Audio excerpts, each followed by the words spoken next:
programa conosco a doutora Flávia Goldman, ela é geriatra, presidente da Associação Brasileira de Alzheimer, regional aqui no estado de Pernambuco. Vamos conversar um pouco aqui sobre envelhecimento, qualidade de vida, até porque, de acordo com o último censo do IBGE, o número de idosos no Brasil cresceu 47,4% em 12 anos.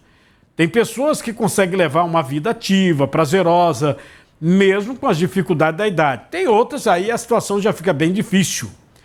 Essa questão do processo de envelhecimento.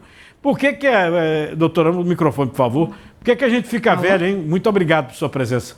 Por quê? Por quê? Faz parte, né? Faz parte. Isso é um problema de Deus que a gente já fica com raiva, né? O nascer e o morrer são as certezas. E o envelhecer é uma dúvida. E o importante da gente é decidir como é que a gente deseja envelhecer. O meu pai, ele tem 84. A minha mãe não chegou a tanto ainda, né? E ela vive reclamando. Fala, mas o meu filho, ele não tem problema nenhum de saúde. Olha, eu tenho isso, tenho aquilo, aquilo outro. E papai não tem nada. Deita, dorme com a tranquilidade, acorda no outro dia, faz a caminhada dele, entendeu? Tem essas situações. Quer dizer, essa questão do envelhecimento é relativo, de pessoa para pessoa. Sim, ele pode ser bem heterogêneo.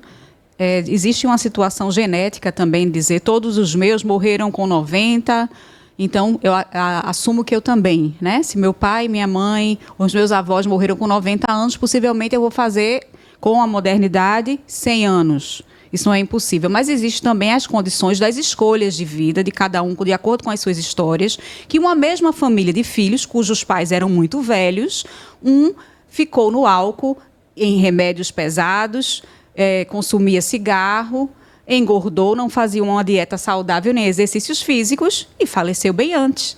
Tem uma situação que é muito assim contraditória de tudo que a senhora acabou de dizer, né? Delfim Neto morreu com 94 anos, morreu esse ano. Delfim Neto, ele era obeso, bem obeso. E Delfim Neto, ele, numa entrevista, inclusive teve uma vez que ele falou isso com o Jô Soares, e ele falou também numa universidade que ele foi dar uma palestra. Ele disse, o batimento cardíaco do ser humano é não sei quanto, não sei o que lá. Se o coração vive e bate não sei quantas vezes, assim, para cada ser humano. Ele fazia a conta, como economista e tal, quantos batimentos cardíacos a pessoa batia ao longo da sua vida. Se eu for praticar exercício físico, vou morrer mais cedo.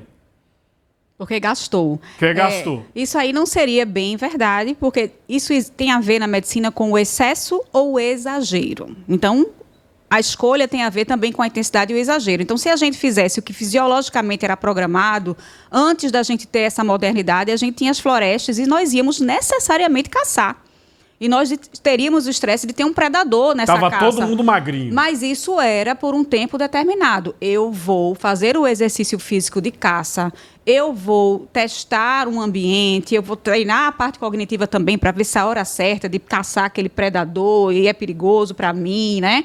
Então, já foi o exercício físico. E os minutos do estresse, será que eu vou ser pego por esse predador? O seu coração bate mais rápido? Também está exercitando, mas isso é por tempo limitado. Ninguém caçava o dia inteiro. Caçava para o seu próprio alimento. Isso era saudável. Então, quem vai para a academia e treina vive mais, mas ele também deve fazer por um tempo determinado. E não ser, eu faço 3, 4 horas todos os dias e fica bem orgulhoso. Quanto mais, melhor. Nem sempre nós temos, inclusive, muitas lesões musculares para quem faz excesso. Excesso nunca é bom. Porque eu acho que a pessoa também, passando no trânsito 1 hora e meia, a pessoa se estressa, ela envelhece. Entendeu? Porque, às vezes, eu saio de casa, aí eu vou pegando o meu trânsito e tal, e eu tenho um carro. Aí você fala, mas Cadu, você fala que você tem carro sim, mas quando eu comecei aqui, que eu cheguei aqui em 81, eu pegava um ônibus para ir para o Sancho, por isso que eu digo que o trânsito nunca melhorou. Eu, às vezes, demorava 2 horas e meia, 3 horas para chegar lá, pô. Ficava parado no trânsito, porque pegava aquele rush do horário de 6 para 7 da noite. Uma loucura, pô. Você sair cansado do trabalho, passar 2 horas dentro de um busão, tá? Eu passei já, para vir para cá, na área central, uma distância de 16 quilômetros, eu já passei 1h30. Isso deve estar me envelhecendo, viu, doutora? As rugas. A gente diz que o estresse, ele envelhece sim. Mas quando a gente já tem um fato que nós já conhecemos, então que o trânsito do Recife é ruim, nós já sabemos, é uma questão de adaptação. Eu vivi em 1980 e o trânsito não era ruim. Ok, mas a gente tem a capacidade de adaptação, é se preparar, meditar talvez antes de sair, se preparar para escolher uma boa música. Essa questão da meditação funciona, né? Funciona sim para abaixar, inclusive, os hormônios de estresse. Porque nesse momento que você está dentro do carro com tudo parado, e que você tem uma raiva e odeia aquilo... Você fica revoltado. E que você vai encontrar amanhã novamente, tem que ter um limite. Se eu vou conviver com isso sempre, ou eu escapo, vou viver em outro local, ou eu me adapto ali. Então, é necessário que haja essa adaptação. A meditação ajuda, sim. Outras técnicas, viver distante das cidades, se aproximar de uma área verde, muito verde, perto da gente, remete, sim, à calmaria e diminui a quantidade de cortisol no sangue. Nem muita ginástica, nem pouca ginástica, né? Aí tem aqui essa... Quem é que está falando? Luana Piovani, né? Olha só o que a Luana Piovani disse. Lembro que a última vez que eu encontrei a Débora Seco, que eu adoro, a gente se diverte muito, a gente se encontra pouco. Ela tava trocando de roupa, a gente tava no camarim, eu fiz... Meu Deus! Que corpo é esse, Débora? Que bunda é essa? Que coxa é essa? Ela falou assim, pô, tem tempo que a gente não se vê, né? Eu falei, tem. Ela falou, desde que eu fiz aquela novela, e contou a novela que ela fez, que ela ficou com um super corpão, que ela era uma loura deusa. Ela falou, pois é, daí eu tomei gosto de ficar com esse corpão e eu não bebo, né? Meu problema é só chocolate. Não bebe. Já é uma vantagem. Eu falei, meu Deus do céu, que coisa mais linda, que perfeição. Ela falou, mas também tem uma coisa, né, Luana? Eu acordo todos os dias e malho 2h30. Todos os dias. 7 dias por semana. Inclusive hoje, eram tipo 10h30 da manhã. Acordei às 5h30 da manhã, malhei 2 horas. Daí eu falei, ai, ufa, que alívio. Agora entendi por que a minha bunda não é desse jeito. Porque realmente eu bebo.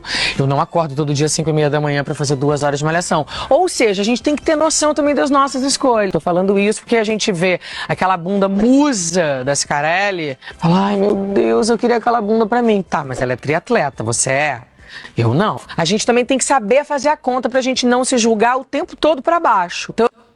Aí, o que a senhora diz, doutora Flávia? Em relação a fazer a conta, Luana Piovani tem razão. Mas em relação aos excessos e o álcool, por exemplo, a gente falou um pouquinho de Alzheimer, existem 14 fatores de riscos modificáveis que você pode escolher não ter. Se você não fizer determinadas coisas, você tem 49% menos de chance de desenvolver Alzheimer, e dentro deles está o álcool. O excesso de álcool aumenta a sua chance de desenvolver Alzheimer. Um sono mal dormido também. Então, a gente não pode também ter uma vida sedentária. Mas quando eu falei do exercício físico, não tendo sedentarismo, eu também diminuo a minha chance de desenvolver Alzheimer. E os excessos, que eu falei no comecinho da entrevista, foi justamente isso, que às vezes as pessoas perdem a noção por um excesso de uma vaidade que não termina, que não tem fim, até ter uma lesão no próprio corpo. Isso é doença. Doença da saúde emocional. Uma necessidade de ser belo, uma sensação narcísica a qualquer custo, ao custo do seu próprio corpo. Porque quando você tem uma lesão, você tem inclusive dor. Como é que você vai provocar uma dor em si? Isso é uma condição psiquiátrica. 2 horas quando e meia. Você provoca uma dor em si mesmo. Proposital. Então, é muito tempo, né? A Débora Seco já não é atleta, né? Então não precisava fazer tantas ginásticas. Eu não vou julgar exatamente, porque eu não sei quais os objetivos que ela iria alcançar. Mas esse tempo tem a ver com como é que ele foi coordenado, conduzido por um profissional de educação física, de preferência, que está fazendo um tempo longo, e a carga usada nesse músculo, e a quantidade de alimentos que essa pessoa tem, a quantidade de água, que é fundamental se essa pessoa está hidratada. Quantas pessoas não passam mal numa maratona? Doutora Flávia, espaço livre aí para suas observações, até para o nosso público aí, o pessoal falando aí, ó, cuidado com o Alzheimer, Lucas aqui e tal.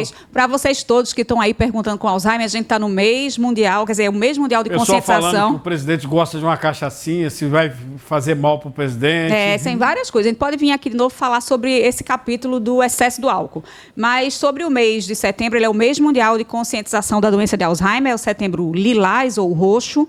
E nós, da Associação Brasileira de Alzheimer, aqui em Pernambuco, vamos fazer 2 eventos muito importantes. Dia 21, no Ferreira Costa, na Zona Norte, nós teremos um simpósio que começa às 9 e termina às 16 horas, para vocês que cuidam de pessoas com demência. Eu preciso de mais informações, a gente tem perguntas aqui. E no dia 22, no Parque Municipal da Tamarineira, das 15 às 17 horas, nós teremos o circuito Corpo e Mente Saudáveis. No Parque da Tamarineira. E esse vai ser um bem movimentado, das 15 às 17, oficina de origamis, onde a gente vai fazer pombas, remetendo que aquele parque era um hospital psiquiátrico, e é ainda um hospital psiquiátrico, mas muitas pessoas eram escondidas em um enorme sofrimento de sua doença psiquiátrica e hoje não tem mais, então isso é uma libertação.